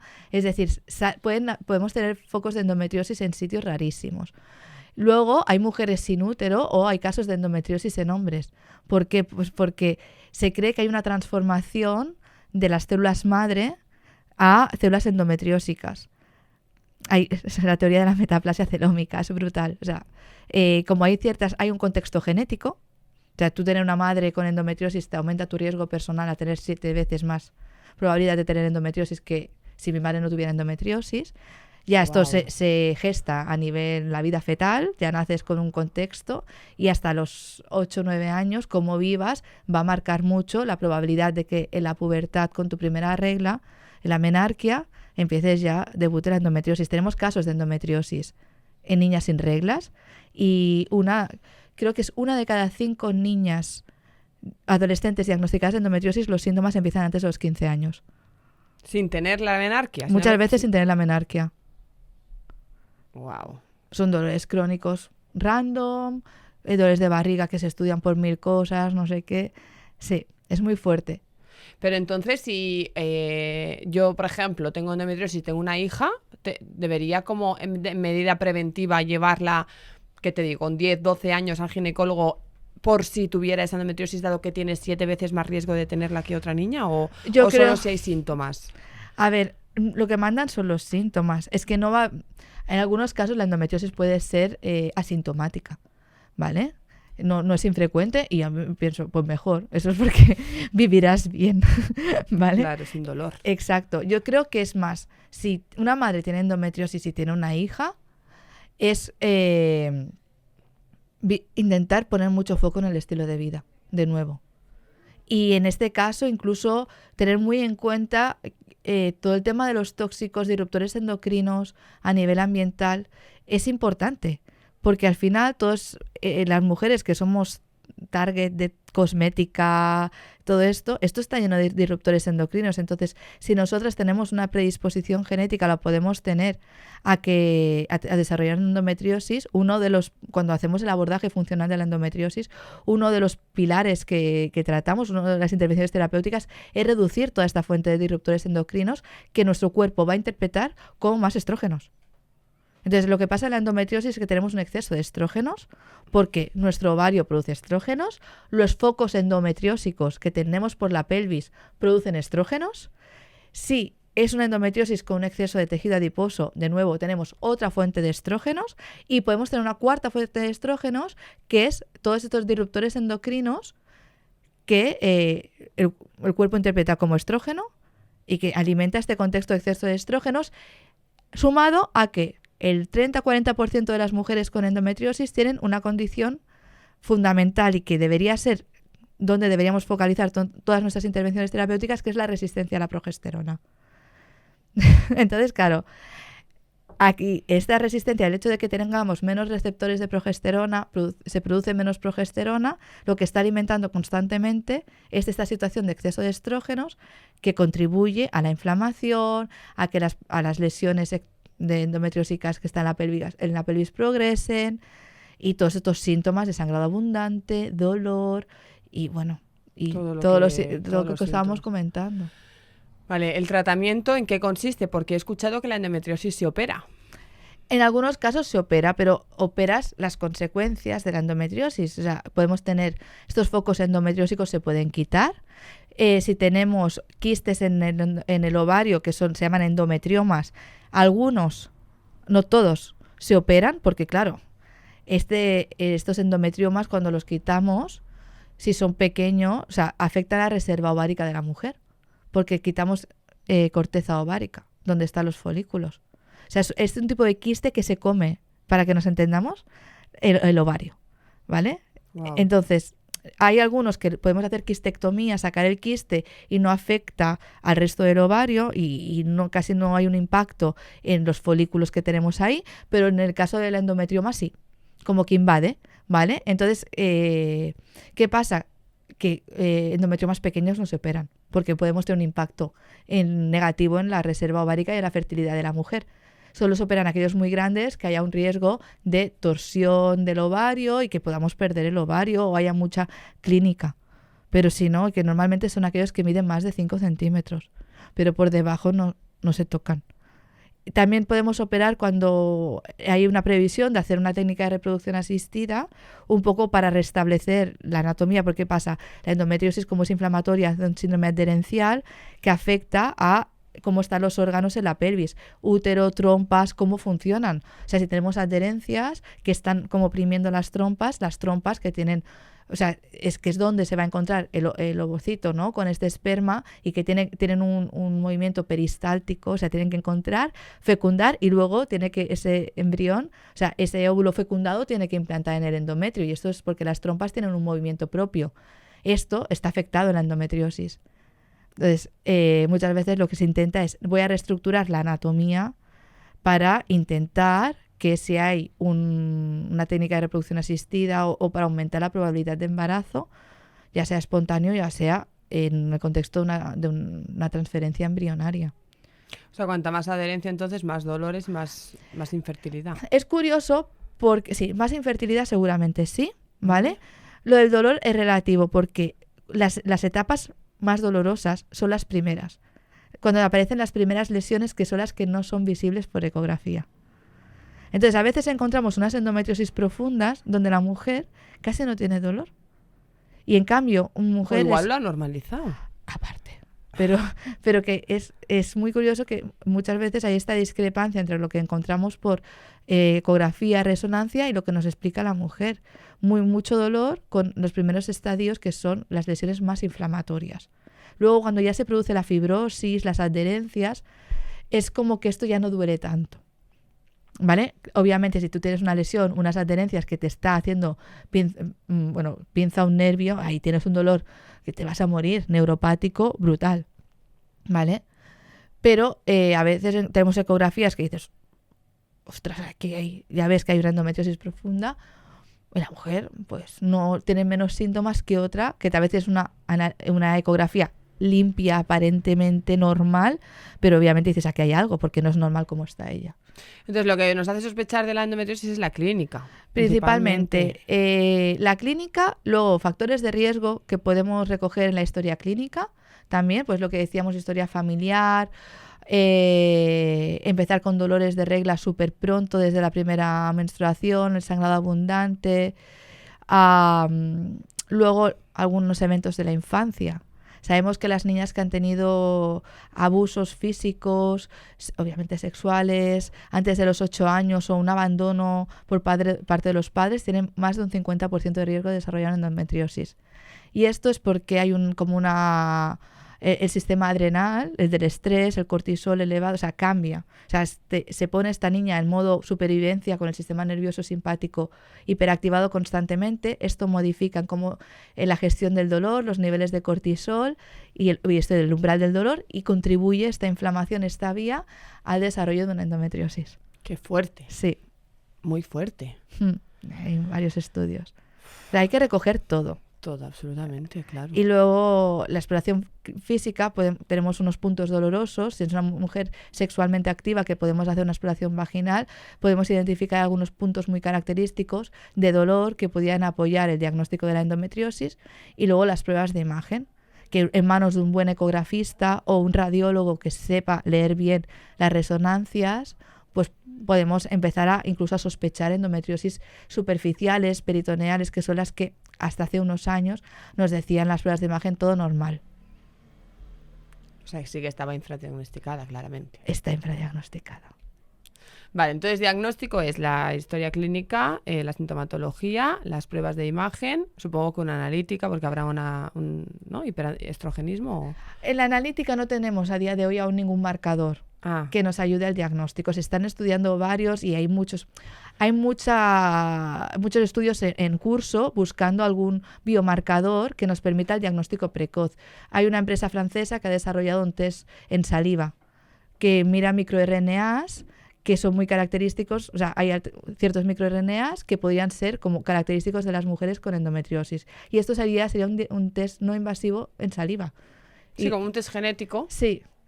Se está mirando también en sangre, en analítica también, buscar algo que nos ayude. Incluso hay estudios en sangre menstrual que nos podía hacer un pronóstico de cómo está evolucionando la endometriosis, pero todo está aún muy en estadios iniciales de la gestación. ¿Cómo es la menstruación de una mujer con endometriosis?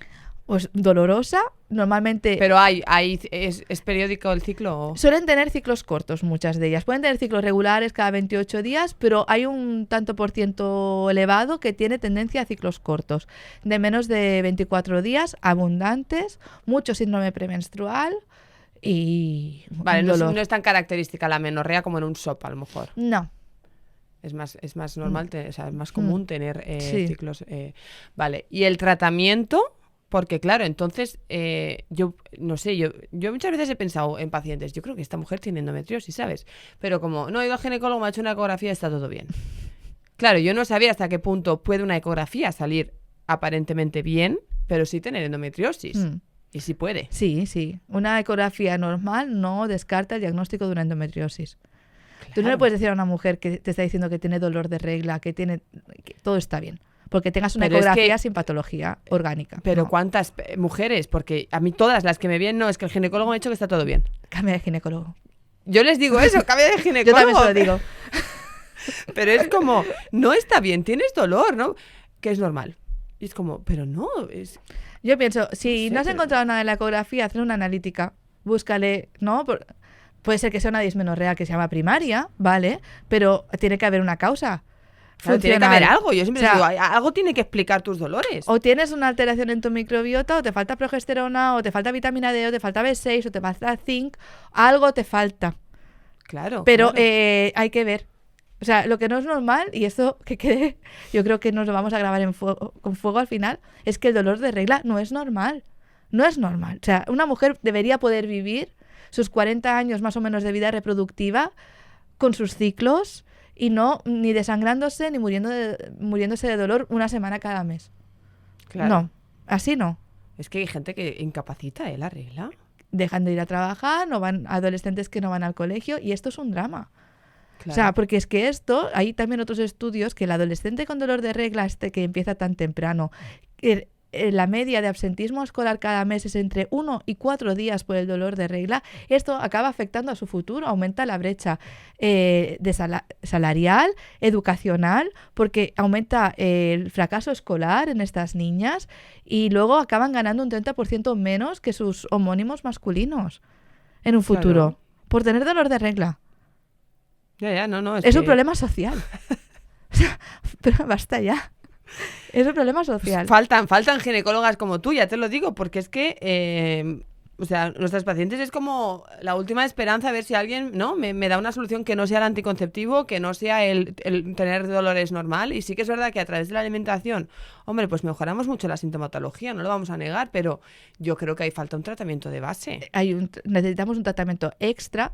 Si entendemos, volviendo a la endometriosis, o sea, si entendemos un poquito, es muy compleja de explicar, no podemos, pero los diferentes mecanismos que influyen en todo este contexto de dolor, inflamación, podemos, o sea, son meterse en conocer las rutas, sí, metabólicas, de proliferación celular, inflamatorias, tal. Incluso meterse a hacer como biohacker de mitocondrias. Todo esto se puede hacer, pero tienes que conocerlo. Claro. Y escoger intervenciones, o sea, pero no lo podemos hacer toda la vez. Tienes que conocer a tu mujer que tienes delante y saber qué es lo que urge más, ¿no? Con diferentes palos. Las prioridades. Exacto, ¿no? El estilo de vida, vale, pero ¿qué es lo más prioritario? Tal vez no hay que empezar por la alimentación, hay que empezar porque duerma. Coordinar sus biorritmos. O sea, esto para empezar, el abordaje personalizado. Y luego saber metabólicamente cómo funciona la endometriosis y poder hacer estrategias a ese nivel. Pues si tú sabes que hay un problema en, yo qué sé, la apoptosis, ¿no? ¿Cómo mueren estas células? Que no se mueren, que hacen otros mecanismos de muerte celular, que es más la piropoptosis. Ostras, pues si sabes que la cúrcuma, el resveratrol, altas dosis, con esta cierta alimentación, puedes modificar esta vía y esta otra, pero tienes que saber. Claro. Y luego, a veces, pues poner anticonceptivo una temporada mientras ordenamos algunos aspectos no es tan terrorífico, ¿vale? Siempre que la mujer lo tolere bien, porque eso es otro drama. Les ponen anticonceptivo y siguen igual de mal o un poquito peor, ¿vale? Y yo tengo compañeros que les dicen, ¿pero tú qué quieres, dolor o estar triste? Yo he oído esto. Todo no se puede tener. Es que tú no le puedes decir esto a una mujer. Y menos a una mujer con un impacto en su vida como es tener una endometriosis, que ya sabemos que tiene problemas, o sea, hay un impacto a nivel psicoemocional, de relaciones sociales, de relaciones de pareja, por el hecho de tener la endometriosis y este dolor crónico. Si tú le pones un anticonceptivo que sabemos que muchas veces puede afectar a nivel emocional, hay mujeres que no, pero hay otras que sí. Sí, totalmente. ¿Vale? No me puedes decir esto. Búscate la vida para saber más y tener más recursos. Brutal. O deriva, si es que yo no entiendo, Sí. tío, deriva una mujer que esté especializada. Es que no hay nada de malo. A mí me viene, yo que sé, una deportista de élite, yo te derivo. Claro. Yo no tengo ni idea de llevar a un deportista Claro. de élite nutricionalmente hablando. Pues vete a un experto en deportiva. O sea, ¿qué te voy a decir? Es que lo voy a hacer mal. Es que es mejor derivar. Sí, pero esto a veces jugamos con los egos, ¿no? Entonces, yo creo que también es un problema de egos a nivel como profesional sanitario. Entonces hay que hacer ahí un trabajito personal. Es que hay que hacer un trabajito personal. Para poder, bueno, pues no sé, yo creo que no sé, la medicina necesita una base ética bastante importante. Que si mi ego me supera la ética, igual Sí, que me retire. yo pienso eso, porque es que si no entiendo por qué no puedes derivar, Totalmente. ¿no? Sí, no, es que es así. Yo no me pondría a operar una endometriosis profunda, porque no estoy habituada a hacer eso. Se derivaría a una persona referente en hacer esto. Claro. Pues creo que si tú le has dado has llegado donde has llegado con esa mujer, no avanza, no va bien, ella necesita otra cosa, pues debes derivar. Claro. Entonces, ¿el tratamiento iría personalizado en función de los síntomas o en función del tipo de endometriosis o en función de qué? Lo que manda son los síntomas, porque los síntomas nos habla de qué hay detrás. Es lo que te decía, a veces tenemos unas endometriosis profundas que no hay casi síntomas o hay pocos síntomas. Entonces, y otras que aparentemente no ves nada y hay un contexto brutal sistémico de inflamación tal y cual que requiere muchas más intervenciones. Entonces nos movemos mucho por los síntomas y por el deseo de la mujer en ese momento de querer quedarse o no embarazada. Claro, porque sí que es verdad que la endometriosis está asociada a la infertilidad. Afecta a la fertilidad, pues a nivel de la calidad de los ovocitos, puede tener menos reserva ovárica. Si hay una alteración en la anatomía, pues hará que esta fecundación sea más dificultosa, que no haya implantación. Este endometrio tiene unas características que hacen que sea menos receptivo, ¿no? Que sea más difícil que este embrión implante. Luego el ambiente de inflamación afecta al espermatozoide. Si tenemos alteraciones en la microbiota vaginal o endometrial, también afecta, es decir, hay diferentes mecanismos. Pero la verdad es que si tú abordas la endometriosis desde una mirada funcional, todo esto lo vas controlando a la vez, poco a poco. Entonces, podríamos decir que puedo tener endometriosis y quedarme embarazada. Por supuesto. Sí, ahí bien. Vale, y en cuanto a la alimentación, ¿qué tipo de alimentación enfocáis más? ¿Una alimentación que busca reducir la inflamación? Exacto. Claro, también hay que individualizar, ¿vale? Sí, siempre. Pero una alimentación antiinflamatoria es muy interesante. En algunas mujeres, ellas mismas te dicen que, por ejemplo, el gluten les sienta mal.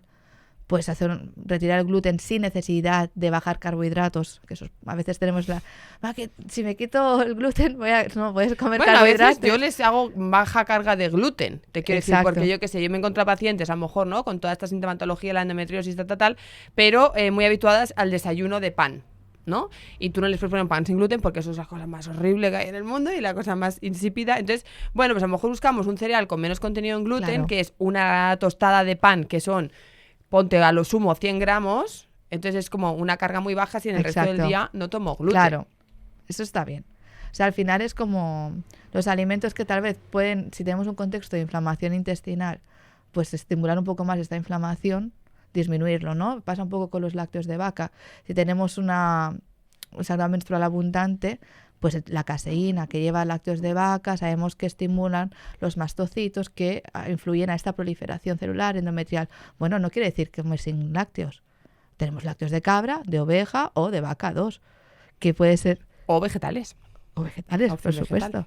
¿Sabes? Pero que a veces es como... ¿Ves? Pero es que ahí igual, yo les digo siempre lo mismo. Si toda la leche que tomas en el día o todo el lácteo que tomas en el día es los 2 dedos de leche que le pones al café... Claro, eso también tiene todo el sentido. Claro, es como, cuidado, porque, ¿no? Muchas veces te vienen con... Me han dicho que me quite el gluten y los lácteos. Bueno, un momento, ¿no? Pero porque para eso tienes que preguntar claro, qué come. Si para ti tu ritual de a la mañana es tu desayuno de café con leche y tostadas, vamos a adaptarlo para que, ¿sabes? Exacto. O también se puede, yo te digo, podemos variar. Es decir, no hace falta que cada día desayunes lo mismo. Claro, ¿no? Claro. Sí, pasa que el desayuno es una cosa que la gente tiene. Hay gente que no, que se aburre y cada día cambia, pero como te encuentres a una persona es verdad, de esas hay como una rigidez con el desayuno.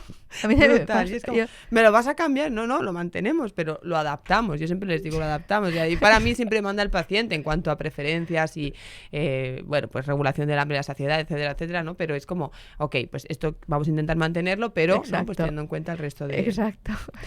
Vale, entonces sería la alimentación más con una base bajando la inflamación. ¿Ejercicio qué? Porque si sienten tanta fatiga y dolor... Bueno, el ejercicio obviamente es súper interesante, pero individualizado, si pudiera ser acompañado de un profesional, porque esto es un círculo vicioso, ¿no? O sea, si tengo mucha fatiga y mucho dolor, yo lo que no puedo hacer es irme al gimnasio y ponerme a hacer pesas. Claro, claro. Porque luego... Pues que me han dicho que la fuerza es muy importante. Ya, pero te mueres de dolor. Claro. Y ahí va con el dolor y es como... No, claro, si tú vas al gimnasio y lo pasas fatal, tu cerebro va a interpretar que esto, ni de coña, mañana voy a darte ánimos de voluntad, ¿no? Ánimos para que te vayas al gimnasio a torturarme. Esto es así, entonces, claro, hay que invertir a veces, igual como hay que invertir en un nutricionista, pues hay que invertir en un entrenador personal. Desde luego. Porque es importante, porque uno de los manejos del dolor, precisamente, ¿no? Es como, ostras, tener un cuerpo fuerte. Bueno, es que al final el músculo es antiinflamatorio. Claro, entonces hay que conseguir poder hacer fuerza, pero debe ser más progresivo, intentando que en algún momento se produzca alguna endorfina, ¿no? Que digas, guau, qué guay, qué bien me siento, porque si no, chungo, claro. ¿vale? Pero hay que... sí. Hay que hacer un abordaje. Hay que intentar hacer un abordaje. Vale, y luego nos has mencionado los disruptores endocrinos. Todas las cremas, maquillajes, etc. ¿Tiene disruptores endocrinos? Todas no. Pero hay muchas. ¿Hay que saber leer etiquetado? Habría que saber ¿Hay leer. marcas que... o qué? A ver, o leer o directamente apostar por algunas marcas que ya sabes que son libres de tóxicos, que tienen sellos de calidad. ¿Cómo sabemos si la cosmética tiene o no tiene disruptores endocrinos? Bueno, a ver, hay algunos ingredientes que ya se ven que son parabenos. Lo que pasa que están disfrazados muchas veces. Es decir, no te va a poner esto lleva parabenos, ¿vale? Que es un disruptor endocrino. Ciertos conservantes y algunos perfumes que son tóxicos, ¿no? Pero esto no te lo... O sea, a día de hoy la etiqueta ya está puesta de tal forma que no es evidente que lo llevan. Entonces yo tengo como una serie de marcas que sé que son seguras y son las que acostumbro a recomendar a mis pacientes. Como yo trato mucha paciente oncológica, creo que es fundamental, ¿vale? Sobre todo mientras hacen los tratamientos de radioterapia, quimios, hormonoterapia, pero también después, con medida preventiva. Y entonces, con esas marcas las recomiendo. Por ejemplo, yo no gano nada, pero tenemos Bambú Zero Waste, ¿vale? Que la relación calidad-precio está muy bien y ahí tenemos perfumes sólidos que son una base de aceites esenciales. Tenemos desodorantes libres de aluminios y demás tóxicos que, bueno, nos lo metemos en la piel y ahí que lo absorbemos, ¿sabes? ¿Maquillaje? Maquillaje también. Ellos también tienen una línea de maquillaje y luego hay muchas, por ejemplo, yo confío mucho en una tienda que es online, que se llama Atura, que todo lo que hay allí es libre de tóxicos. Tienes tanto para cuidado de cabello, corporal, maquillajes, cuidado facial. Claro, todo. cabello, porque entonces champús y cremas también pueden llevar disruptores. Sí, también los llevan. Bueno, pero también, ahora nos hemos metido mucho en tema cosmética, pero es que los productos que utilizamos para limpiar la casa están llenos de todas el KH7. Cuanto más limpie, cuanto más blanco te lo deje, seguramente más disruptores endocrinos y plásticos. Comemos plástico muchas veces, o sea, no sé... Eso sí, lo de las sartenes esto y tal. También es otra fuente. Le vamos a hacer un guiño. ¿Cómo has dicho esa web? ¿Cómo has mencionado la web? ¿Atura? Atura, te vamos a hacer un guiño, ya que no nos llevamos nada, si nos quieres enviar unas muestrecitas de todo de cosmética y productos, lo probamos, ¿eh? Y a la otra también, a Bambú Zero Waste, también. Que aquí no ganamos nada, pero oye, si queréis agradecer aquí la mención, bienvenidos seáis. Pues claro, yo lo de las sartenes sí que lo... Las sartenes, la ropa que está llena de poliéster también. Pero claro, es que es muy difícil. Es decir, yo lo que no quiero transmitir... es que entonces no vivimos, ¿sabes? Exacto. Yo creo que se nos gasta el champú. Pues en vez de bajar al Mercadona debajo en mi casa, vamos a hacer como... Ahora me voy a comprar una oportunidad para hacer un pequeño cambio, desde la calma, ¿sabes? Desterrar los tapers de plástico. Pesan más, pero bueno, si tengo que llevarme el tupper al trabajo, pues que sea de cristal. Hay ahora unos como... No te sabría decir el material, yo creo que es acero inoxidable. Puede ser, sí. Y no pesan tanto como el de cristal. No, pesan bastante menos. Que yo le he comprado eso para mis hijos, para cuando se van de excursión. También usan esas. Digo, para no ponerle el plástico, pero tampoco el cristal, porque me da miedo que se les rompa. Exacto. Y encontré unos... Con acero inoxidable. Sí, yo también los uso así, para las niñas. No, es que... Pero eso es hacer pequeños cambios, pero empezar a tener conciencia. Claro. O sea, no podemos cambiar el aire de Barcelona. Respiramos lo que respiramos, pero tal vez sí que puedo cambiar esto, ¿no? Claro. Y es que es algo que les digo también, porque como de repente estoy súper preocupada por los disruptores endocrinos, pero me acuesto a las 2 de la mañana y es como... bueno, pues céntrate en acostarte un poquito antes y déjate de disruptores, porque... Coherencia. Claro. Coherencia. Porque muchas veces es como te estás fijando aquí y estás desayunando cada día un paquete de donetes. Exacto. Pues no. Exacto. O sea, hay cosas como que son urgentes, ¿no? O sea, y demás disruptores endocrinos, tema de ritmos circadianos, yo es algo como que pregunto siempre, y si están un poco así regulín, como que es una de las prioridades, porque no hay nada que nos desinflame menos que dormir bien. Desde luego. Entonces, si por la noche tiene que tener lugar todas las rutas del detox, regeneración celular, salud mitocondrial, o sea, no me sirve de nada que por la mañana te pongas a hacer, yo qué sé, flexiones en ayunas y te compres el desodorante de 10 euros libre de disruptores endocrinos si te vas a dormir a la 1. Claro, total. Entonces, esto es importante, ¿no? Total, que total. aplicar la coherencia. Siempre, sí. Es que esto se olvida, te digo, la gente como que escucha una cosa, ¿no? Se aferra a esa cosa y dices, bueno, pues es que lo básico no lo tienes trabajado. Entonces, primero la base y luego ya llegaremos a cositas como los disruptores endocrinos, que bueno, pues evidentemente tienen un impacto, pero no es tampoco lo principal. No, es como, es hacer los cambios poco a poco y sin estrés. O sea, yo lo que intento es no transmitir estrés, solo informar. Cosas que podemos hacer, pues podemos ir haciendo también estas cosas, ¿no? Claro. ¿Cuál sería el acompañamiento de una mujer con endometriosis? ¿Como la veo, le hago la intervención y ya vuelve si vuelve a tener dolor? ¿O se supone que consigo quitarle el dolor? No, la mujer con endometriosis requiere un acompañamiento muy seguido. Es decir, no todas las mujeres con endometriosis se van a operar. De hecho, la tendencia es cada vez a operar menos, ¿vale? Porque cada acto quirúrgico al final es como un evento inflamatorio más. Entonces, tiene que estar muy bien justificado. Y casi todas van a hacer un acompañamiento médico y clínico. Y a mí me gusta como verlas máximo cada 3 meses, que es cuando planteamos un abordaje, ¿no? Yo me ocupo más de suplementación, estilo de vida tal, y siempre va con un apoyo nutricional. Entonces, en 3 meses me gusta como revalorar qué hemos conseguido, ¿no? Con estos suplementos, estos analgésicos más naturales. ¿Qué te has notado? ¿O qué pequeños cambios has podido introducir tú? Entonces es como no lo podemos hacer toda la vez y hay mucho que hacer. Claro. ¿Vale? Porque como más complicada y multifactorial sea una enfermedad, como más posibles dianas terapéuticas tenemos. Y entonces, como no lo podemos hacer todo a la vez, porque eso al final lo intentarán, les irá bien 15 días y harán parálisis por el análisis de golpe, quebrarán y dejarán de hacerlo todo porque se agobiarán. Requieren pues esto, hacer pequeños seguimientos. Cuando ahora ya duermes mejor, vale, pues ahora vamos a intentar esto. Claro. La alimentación, hemos hecho estos cambios. ¿Tú notas mejorías? Si notas mejorías, bien. Si estoy igual, me noto tal, mis heces siguen X, vale, pues vamos a hacer un next, ¿no? O Claro. tal vez ahora vamos a hacer un estudio de microbiota. Claro, pasito a pasito. Claro. Bien.